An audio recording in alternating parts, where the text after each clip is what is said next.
All right, hey everybody, this is John. Welcome to the free video.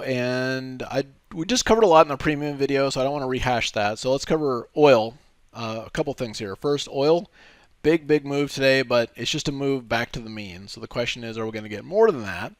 And I point this out because oil was the only sector today that was up. A lot of things got hammered today.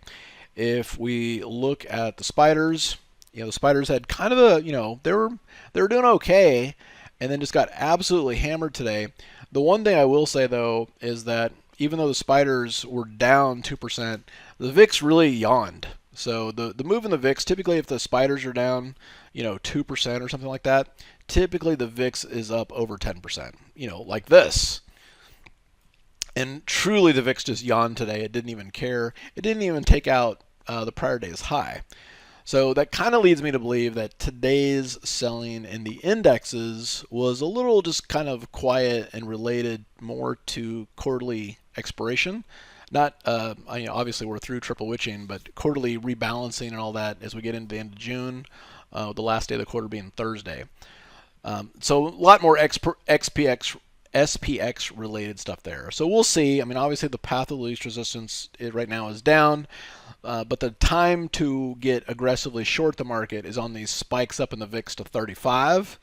Not here typically. We're kind of in the no man's land here. One thing is I'm seeing a lot of people talking about inflation getting out of control, and inflation's done on many levels. So what do I mean by this? The thing about it is that all of the reports that are coming out now were basically generated at peak inflation when copper was at 5. When wheat, spiked up. So here copper's down 40% from its highs, right? This is not going to be factored into the reports for like another 30 days. If we look at wheat, oh my God, food is exploding, right? Wheat's down like 35% from its highs. I mean, the list kind of goes on and on. Industrial metals have all collapsed from their highs. Lumber, et cetera, et cetera. In fact, oil is the only thing that's kind of holding up. So the question then is like, okay, and so I guess what's the play here, right? So if we look at bonds kind of tell us everything we need to know. Essentially, in a situation like this, if bonds have essentially priced in inflation, this is a pretty decent bottom here, and this from here. Then the idea is that they can actually kind of start to rally again. So as they're rallying, that's the other thing that's peaked is interest rates. And I'm saying all this just to kind of, remember all the headlines that we're seeing today are all based on stuff that happened 60 days ago. And so, as usual, the economists look in the rearview mirror. The rate of change that's happening right now is happening at a faster pace than really at any time in fiscal history. It's been pretty rare. I think the last time being, there was some tightening in 2008, right before Lehman's and all that kind of stuff. But things are happening really fast now, so it's got to really kind of look forward. And so we've got things like the employment numbers, kind of looking at where those are going to come in. And, obviously employment, I think at this point will start to fall. We're starting to see signs that job offers are being rescinded and stuff like that. So the question is, well, then our price is going to start coming down. Well, here's the thing. There's something called stickiness, and you're seeing, if you're traveling, you see price hikes in airline fees, hotels, all that stuff.